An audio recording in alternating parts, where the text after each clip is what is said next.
So what's up?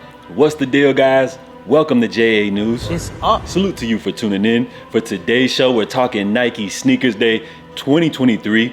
It's confirmed, and it looks like we got a whole bunch of restocks of some of their most popular models coming our way soon. Plus, there's been this image floating around the net. It's being labeled as the first Yeezy after Adidas. It's been brought to my attention, so I gotta speak on it. Plus, we're gonna be doing a little Utopia talk, so stay tuned for all of that, plus more, and it's coming right up next. So you can catch brand new episodes of JA News weekdays, Mondays through Fridays, right here. So be sure to subscribe, don't miss any updates. So to kick things off, this morning, when you opened up your Nike Sneakers app, you may have been shocked to see that today's big release was the Shocks MR4 Martine Rose collab. Now these joints right here look like they would go great with a pair of Jeep Wranglers and a nice little sombrero hat. But if you guys are unfamiliar with British designer Martine Rose, she's probably known recently for styling Kendrick Lamar, or you may know her work for that distressed dad cap that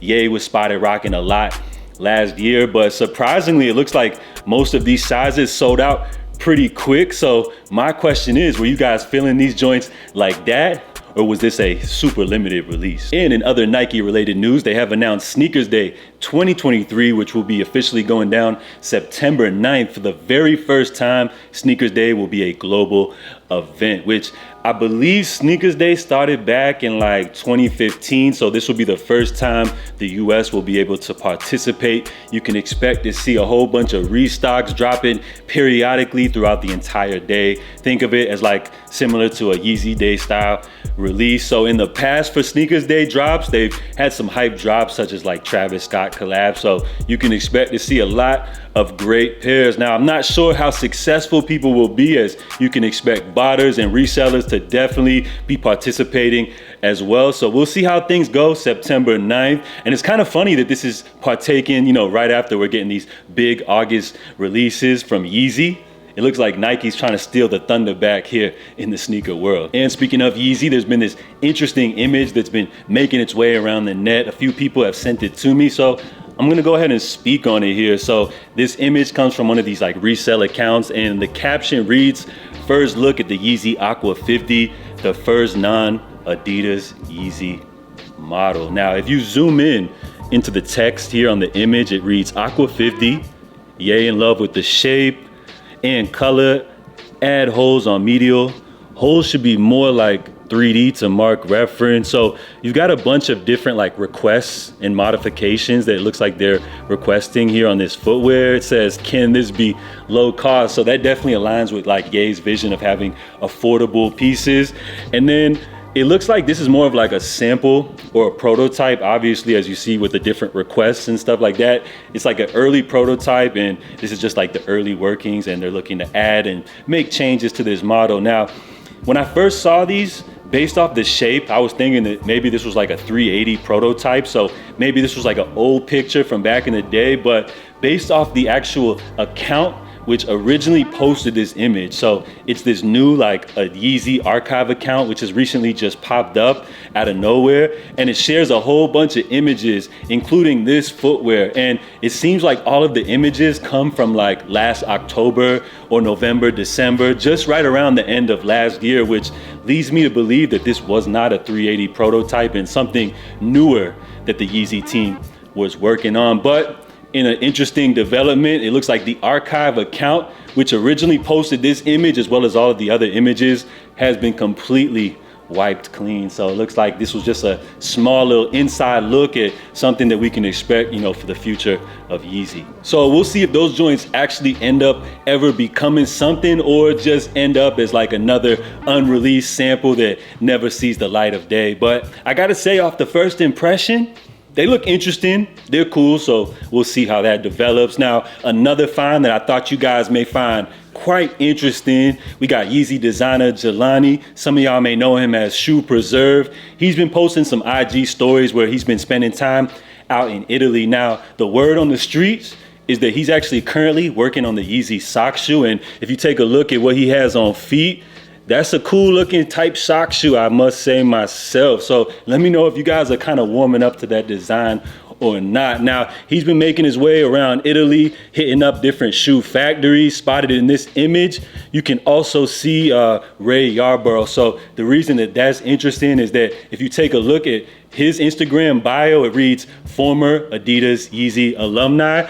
And based off some of his posts, like this one right here, I would only assume that these are some YEEZY models that he helped work on in the past. So it's already getting exciting. You got two YEEZY designers linking up in Italy, hitting up different shoe factories. Based off this image, it looks like they're at Vibram, which is a well-known Italian shoe manufacturer, you know, known for their like really high quality soles. So getting real interesting, but things heat up even more, which based off this image, it looks like the YEEZY OG himself, Stephen Smith, is accompanying these two on the trip as well. So you see him right there in a pair of Wave Runners, bruh.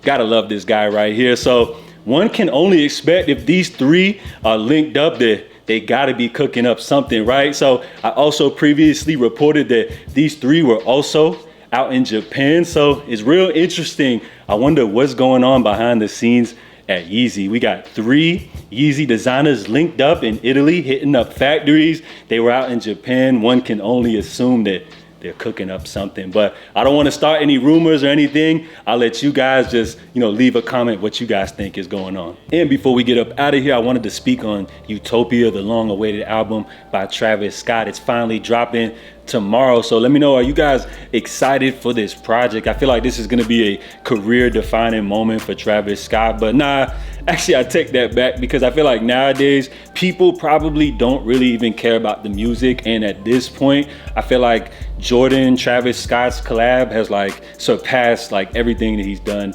musically. But regardless, I'm a music fan, so I'm interested to see what he's going to be bringing to the table. I would say over the last like month or so, I've been listening to past projects, and his discography is amazing. I feel like I've been listening to him since the Al Farrell first project that he dropped. So I was pretty early on, saw him actually perform live right when he had dropped Days Before Rodeo. So like early Travis at like a small little venue, not too many people. It was a cool little intimate show or whatever. But since he's really blew up like that, you know, it's kind of like drew me away from like the whole Travis hype and all that. But I still appreciate his work, you know, from like a, you know, small viewpoint or whatever. But I'm interested to see how this project turns out. A lot of Ye fans are excited because, of course, you know, they have collabed a lot in the past. Ye has been a big part of Travis's career, and it's rumored that God's Country is also supposed to be making the final track list. That is a track,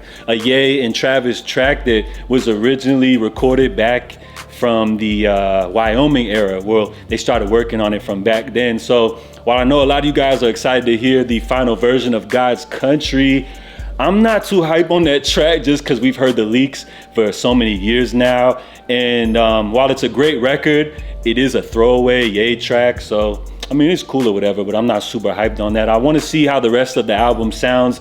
The lead single, K-Pop, while I think a lot of people are hating on it because it has more of like a commercial sound, I think that joint cranks. I dig the Bad Bunny feature. I'm not always a huge fan of The Weeknd, but I felt like his feature on this was actually really solid and probably like my favorite part of the record. So we'll see how the album sounds when it drops. I don't want to hear people giving reviews on it like after the first listen. You know, give it some time to sink in.